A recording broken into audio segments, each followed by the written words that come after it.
Hello everyone, welcome to IS. Today we'll cover our current affairs for 16th and 17th May. Before we start, I would like to remind you that we have started our ACAD initiative. You can answer any question of your liking and submit on our website powis.com. So please go to the link which we will be posting in our description box and submit all your answers if you haven't done already. Okay, so let's begin. This is the content for today's current affairs module. First of all, we'll discuss defense testing infrastructure scheme, which will give a boost to our indigenous defense manufacturing. Second is quinine nongladew. It's an anti-malarial herb. Okay, the next topic will be about gharials. 40 gharials को Ghaghara river में UP में छोड़ा गया है, तो इसके बारे में थोड़ा डिस्कशन करेंगे. फिर है डायमर भाषा डैम, तो it is situated on Indus river, okay, in Pakistan occupied Kashmir. So we will discuss about this. फिर है हमारा economic package for agriculture. Finance minister ने कुछ बेनिफिट्स दिए हैं एग्रीकल्चर के लिए, वो डिस्कस करेंगे. Then we'll talk about the global financial crisis and the corona financial crisis, the similarities and the difference between the two. Okay, and now at the last we will discuss about the aviation industry. COVID-19 pandemic में क्या क्या challenges हैं aviation industry के लिए और क्या क्या उसके possible solutions हो सकते हैं. So let's begin. Okay, so our first topic for the day is defense testing infrastructure scheme. Okay, now what is this scheme? It is started by the Ministry of Defense to give boost to domestic defense aerospace manufacturing. Okay, defense and aerospace को manufacture करने के लिए, indigenous capabilities को बढ़ाने के लिए scheme चालू की गई है. इसमें 6 to 8 new testing facilities under the PPP mode, public private partnership mode में चालू की जाएंगी. 75% जो फंडिंग है इस प्रोजेक्ट के लिए वो ग्रांट से नेट के थ्रू दी जाएगी, और जो 25 रिमेनिंग परसेंटेज ऑफ फंडिंग है वो स्पेशल पर्पस व्हीकल्स के थ्रू. स्पेशल पर्पस व्हीकल्स में स्टेट गवर्नमेंट्स होंगी और इंडियन प्राइवेट एंटिटीज़ होंगी, इसके थ्रू फंडिंग की जाएगी. फिर जो majority of this 6 to 8 testing facilities will lie in the 2 defence industrial corridors which are situated in Uttar Pradesh and Tamil Nadu. Not all, okay, you should remember this. सारी testing facilities in 2 corridors में नहीं होंगी, अलग भी होंगी, लेकिन majority of them will be in these 2 defence industrial corridors. Okay, now इसका benefit क्या होगा? तो सबसे पहले है कि हमारी इंडिजिनस कैपेबिलिटी बढ़ेगी. दूसरा, जो हम डिफेंस इंपोर्ट करते हैं, सबसे ज़्यादा हमारा डिफेंस एक्सपेंडिचर रहता है इंपोर्ट्स में. ओके, सो वो रिड्यूस होगा, हमारे इंपोर्ट्स काफ़ी रिड्यूस होंगे और हमारी इंडिजिनस कैपेबिलिटी बढ़ेगी. So moving forward, next topic है जो हमारा वो है क्विनाइन नॉन्गलाड्यू herb. Okay, so as I have discussed already, it's a herb. Okay, it is extracted from the bark of cinchona plant. Okay, it can be either classified as a large shrub or a small tree. ये एक anti malarial drug है. See, cinchona nursery was first raised in the 19th century in Shillong, Meghalaya. जब British headquarter Shillong में transfer हुए थे तब malaria काफ़ी फैला हुआ था उस टाइम पर, तो उस टाइम ये नर्सरी लगाई गई थी because it is an anti malarial herb. Okay, large parts of Meghalaya used to be and still is malaria prone. Okay, you need to remember this. वहाँ पे मलेरिया काफ़ी है, उस टाइम भी था, इसलिए नर्सरी रेस की गई थी. So to extract anti-malarial drug. Okay, now moving forward. Okay, so our next topic is 40 gharials released into Ghaghra River in UP. Okay, so what are gharials? Gharial is a fish-eating crocodile which is native to the Indian subcontinent. Remember this. Now it is a crucial indicator of clean river. जहाँ नदी साफ रहेगी वहीं ये पाए जाएंगे. Okay, now these are found in the rivers of national Chambal sanctuary MP, Katarniya Ghat wild life sanctuary UP and Soran river wild life sanctuary MP. Okay, also these are found in the rain forest biome of Mahanadi in Satkosia gorge in Odisha. Okay, now these are classified as critically endangered and are also protected under Schedule 1 of the Wildlife Protection Act of 1972. Now Ghaghra, as we all know, is a left-wing tributary of the Ganges. Bihar is also thinking about releasing gharials in the Valmiki Tiger Reserve. This is gharial. Okay, it has a very long snout, as you can see. We have 3 crocodile species in India. First is the gharial, we have discussed it here. Now the second one is this alligator. It is also called Indian mugger. Indian magar, and it lives in freshwater ecosystems, freshwater like lakes, rivers, etc. Okay, and this is classified as vulnerable. Please remember this. This is important. These are classified as vulnerable. Now this crocodile, this species, remember alligator's snout is broad. You can see this snout is broad, and this is kind of narrow, somewhat narrow. Now crocodile, it is also called saltwater crocodile. So obviously their habitation is in the salt waters. These are found in Orissa, and these are found across all of the Indian subcontinent. And the crocodiles are classified as least concerned. Please remember these points. Least concerned. And please remember that this is very dangerous. It is a very hot-headed species, the saltwater crocodile. Okay, now let's move forward. Next topic for the day is Dayamar Bhasha Dam. Where is it? It is located in the Pakistan occupied Kashmir, between Kohistan district of Khyber Pakhtunkhwa and Dayamar district in Gilgit-Baltistan region of Pakistan occupied Kashmir. Okay, it will have a storage capacity of 8 million acre feet irrigation के लिए, और capacity होगी इसकी 4500 megawatt generation of electricity. Okay, it will be the tallest roller compact concrete dam in the world. Now दो dams और हैं वहाँ पर, एक है मंगला डैम, दूसरा है Tarbela dam. We will discuss this shortly. Now what is the objective of the Diamer Bhasha dam? First of all, जो फ्लड लॉसेस काफ़ी होते हैं, इंदस रिवर में हमेशा फ्लड आई होती है. Mind you that this is built on the Indus river. अभी बनेगा है, this is being built on the Indus river. Please remember this. ना वहाँ पे फ्लड्स बहुत आते हैं, एनुअल फ्लड लॉसेस काफ़ी ज़्यादा होते हैं, तो उसको एड्रेस करेगा. दूसरा, वहाँ पे एक्यूट इरिगेशन शॉर्टेज है. अब वहाँ पे इरिगेशन शॉर्टेज क्यों रहती है? क्योंकि वहाँ पे सिल्टेशन बहुत ज़्यादा है. रिजर्वॉयर्स जो प्रेजेंटली हैं वहाँ पे सिल्टेशन हो जाती है, तो जो कैपेसिटी है स्टोरेज की वो काफ़ी कम हो जाती है उन रिजर्वॉयर्स की. दैट्स वाई ये एक नया डैम बनाया जा रहा है. ना इंडिया के रिजर्वेशंस क्या हैं? इंडिया का एक ही रिजर्वेशन है, वो ये है कि पाकिस्तान ने जो इलीगल ऑक्यूपेशन कर रखा है इंडियन टेरिटरी का, उसी को रिगार्डिंग सारा रिजर्वेशन इंडिया का है. Now as I have already told you, दो डैम्स और हैं. First is the Tarbela dam. Tarbela dam is situated in Khyber Pakhtunkhwa. Okay, and it is situated on the Indus river. Please remember this, Indus river. Now the second is the Mangla dam. And Mangla Dam is again situated in the Pakistan occupied Kashmir, Mirpur district to be very precise. Okay, and it is situated on Jhelum River. Jhelum River. Please remember this. Now briefly हम discuss कर लेते हैं Indus Water Treaty को. It was signed in 1960 और ये mediate करवाई थी world bank ने. और इसके तहत जो वेस्टर्न रिवर्स हैं which are Indus, Chenab and Jhelum, they belong to Pakistan. India इस पे run of the river projects बना सकता है, बट इनके जो वाटर्स हैं वो पाकिस्तान को अलॉट हुए हैं. और जो ईस्टर्न रिवर्स हैं which are the Beas, Ravi and Sutlej, BRS, तो ये इंडिया को अलॉट हुए हैं. इंडिया इसमें अपने डैम्स बना सकता है और इनका पानी यूज़ कर सकता है. Now moving forward to our next topic. अगला जो टॉपिक है वो है इकोनॉमिक पैकेज फॉर एग्रीकल्चर. ये हम बहुत ब्रीफली डिस्कस करेंगे क्योंकि इसका एक कॉम्प्रिहेंसिव वीडियो हम बनाने वाले हैं. जितने भी अभी तक इकोनॉमिक रिलीफ दिया है गवर्नमेंट ऑफ इंडिया ने, उसका एक सेपरेट वीडियो आने वाला है जल्दी.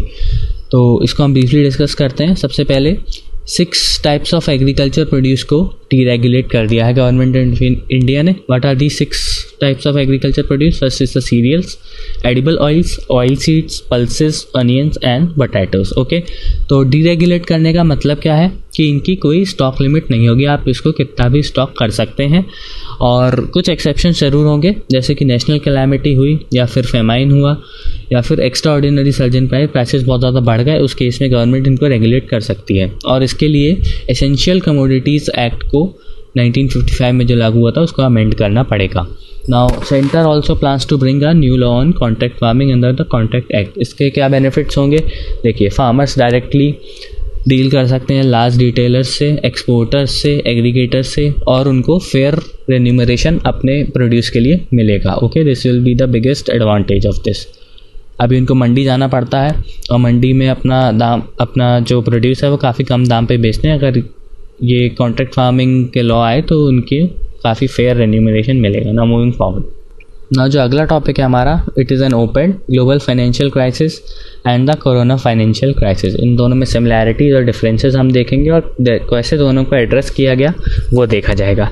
ना first of all about the origin, तो जो ग्लोबल फाइनेंशियल क्राइसिस था वो ऑरिजिनेट हुआ था फाइनेंशियल सेक्टर में। ओके, फाइनेंशियल सेक्टर में क्राइसिस सब प्राइम क्राइसिस हुई थी। उसमें बैंक्स ने काफ़ी ज़्यादा लोन लिए, काफ़ी ज़्यादा रिस्क उठाए और वो लोन सारे फेल होते चले गए एक के बाद एक। घर खरीदने के लिए लोगों ने लोन लिया, फिर जब घर के जो प्राइसेस थे वो क्रैश हो गए तो लोगों ने पैसा लौटाना बंद कर दिया और उसके बाद पूरा बवाल मच गया। तो धीरे धीरे ये पूरी ग्लोबल इकोनॉमी को इसने एनगल्फ कर लिया और पूरी इकोनॉमी शटर होती चली गई पूरी दुनिया की। Now in contrast the corona financial crisis सबसे पहले कैसे हुआ, इसने चाइना सेंटर्ड जो सप्लाई चेन्स थी उसको बंद कर दिया। सबसे पहले चाइना में फैला था क्योंकि जो चाइना सेंटर सप्लाई चेन्स थी वो टूटने लगी एक एक करके और इसकी वजह से क्या हुआ कि इकोनॉमी शटर होने लगी। फिर क्या हुआ कि लॉकडाउन्स लग गए, हर गवर्नमेंट ने अपने अपने देश में लॉकडाउन लगा दिया। तो उस लॉकडाउन की वजह से जो डिमांड थी वो स्लम्प होती चली गई और जब डिमांड कम हो गई तो इकोनॉमी ऑल्सो काफ़ी ख़राब सिचुएशन में जाके पहुंच गई।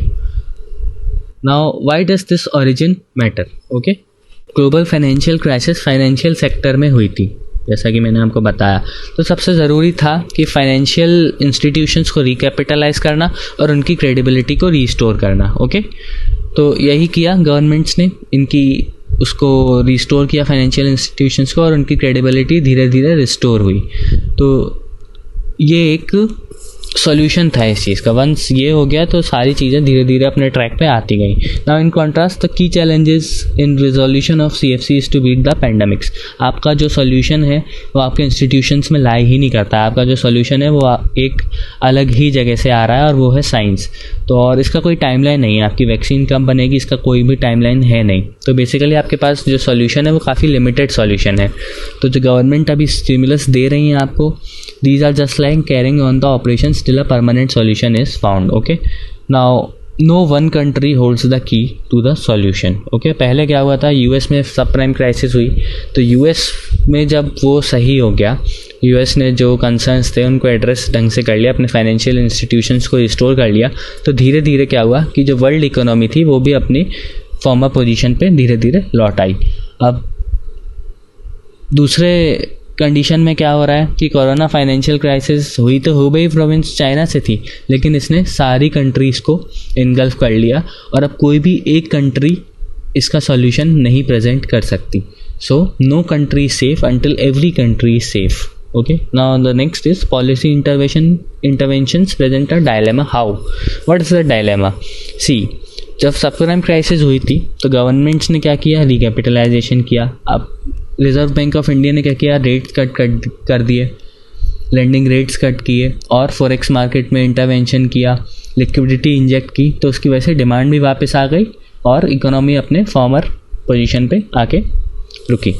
फिर अब क्या हो रहा है यहाँ पर, जो कोरोना फाइनेंशियल क्राइसिस है वो उसका मेन जो चैलेंज है वो है कोरोना वायरस। अब आप अगर कोरोना वायरस को हटाते हैं तो आपको स्ट्रिंजेंट लॉकडाउन्स इन्फोर्स करवाने पड़ेंगे और अगर स्ट्रिंजेंट लॉकडाउन इन्फोर्स करवा रहे हैं आप तो आपकी इकोनॉमी बैक ट्रैक पे जाएगी, आपकी डिमांड और ज़्यादा कम हो जाएगी। Okay, demand will be less if your lockdown is more stringent.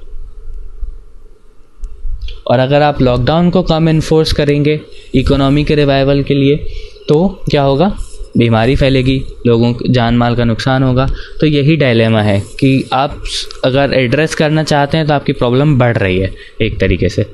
Now the next is no single large economy to keep the world afloat. जब सब प्राइम क्राइसिस हुई थी तो China was growing and it kept the world economy afloat. Okay, but यहाँ पर क्या है, सारी countries equally affected हुई हैं।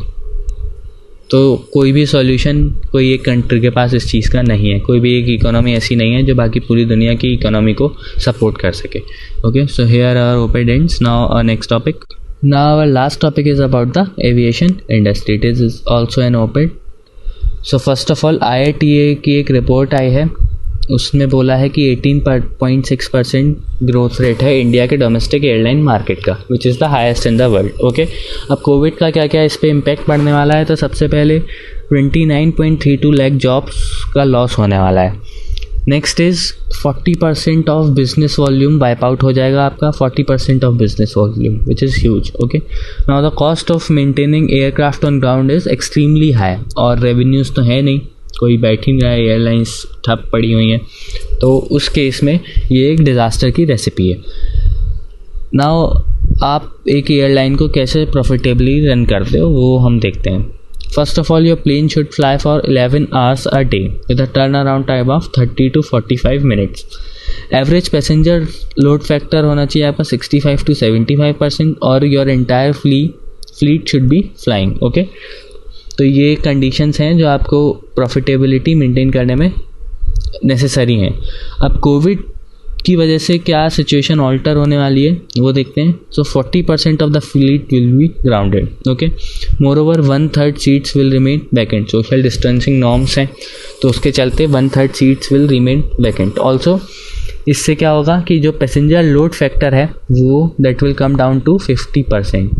ओके, तो ऐसे अब भाई प्रॉफिटेबिलिटी कैसे मेंटेन हो, तो जो ब्रेक इवन टिकट प्राइस है वो उसकी प्राइस काफ़ी बढ़ जाएगी, टिकट की जो प्राइस है वो काफ़ी बढ़ जाएगी, और उससे वो एक तरीके से अनअफोर्डेबल हो जाएगा। अब demand for financial relief packages, countries like Australia, New Zealand and Singapore, इन्हें ऑलरेडी कमिट किया है कि ये कुछ फाइनेंशियल रिलीफ पैकेजेस देने वाले एयरलाइंस के लिए, और यही डिमांड फिक्की ने गवर्नमेंट ऑफ इंडिया से उठाई है। FICCI is federation of Indian chamber of commerce and industries. Okay, FICCI ने भी ये डिमांड की है कि हमारी एयरलाइंस को भी कुछ रिलीफ पैकेजेस मिले। नाउ पॉसिबल रिलीफ पैकेजेस क्या क्या हो सकते हैं। सबसे पहले तो सारे इंटरेस्ट पेमेंट्स पे मॉरेटोरियम लगाना चाहिए 12 मंथ्स के लिए। ओके, नाउ जितने भी प्रीवियस लोन्स हैं उनको एनपीएस में क्लासिफाई अभी हम नहीं कर सकते, क्योंकि रेवेन्यूज़ हैं नहीं, तो ऑब्वियसली वो लोग अपना लोन नहीं चुका सकते हैं, इसलिए हम लोग उसको एनपीएस में क्लासिफाई ना करें और कोलैटरल्स इन्फोर्स ना करें। पता चला आपने उनके एसेट्स बेच दिए कि भाई तुम्हारे पास पैसा नहीं है तो हम तुम्हारे एसेट्स बेच देंगे, तो ऐसा नहीं होना चाहिए। नाउ जो एयरलाइन बिजनेस है उसको एज प्रायोरिटी सेक्टर लैंडिंग के लिए ट्रीट करना चाहिए। फिर आता है कि जो वैट लगता है एविएशन फ्यूल पे वो कम करना चाहिए, रैशनलाइज करना चाहिए। अभी तक 0 to 30% ऑफ टैक्स लगता है, जिसको कम करके लगभग 4% तक लेकर आना चाहिए, ऐसा ये ओपेट कहता है। नाउ जो जीएसटी है ईटीएफ पे उसको 12% करना चाहिए, अभी उस पर ज़्यादा जीएसटी लगता है, उसको 12% स्लैब रेट में लाना चाहिए। और एम्प्लॉयज़ की जो सैलरीज है उसका 6 महीने तक गवर्नमेंट को ख्याल रखना चाहिए, ऐसे इस ओपेट का सजेशन है। नाउ एक जो एजेंसी डिस्कस की थी वो है IATA। And what is IATA? ये एक ग्लोबल ट्रेड ऑर्गेनाइजेशन है एयरलाइंस का। Okay, it's full form is international air transport association. Okay, इसमें 290 एयरलाइंस हैं, तो ये उनका ट्रेड ऑर्गेनाइजेशन है। Now here we end our current affairs module for 16th and 17th May. Hope you liked it. Please subscribe to our YouTube channel and press the bell icon. Also इसकी PDF आपको हमारे Telegram channel पे मिलेगी, जिसका link हम description box में post कर देंगे, तो please download it's PDF. Thank you.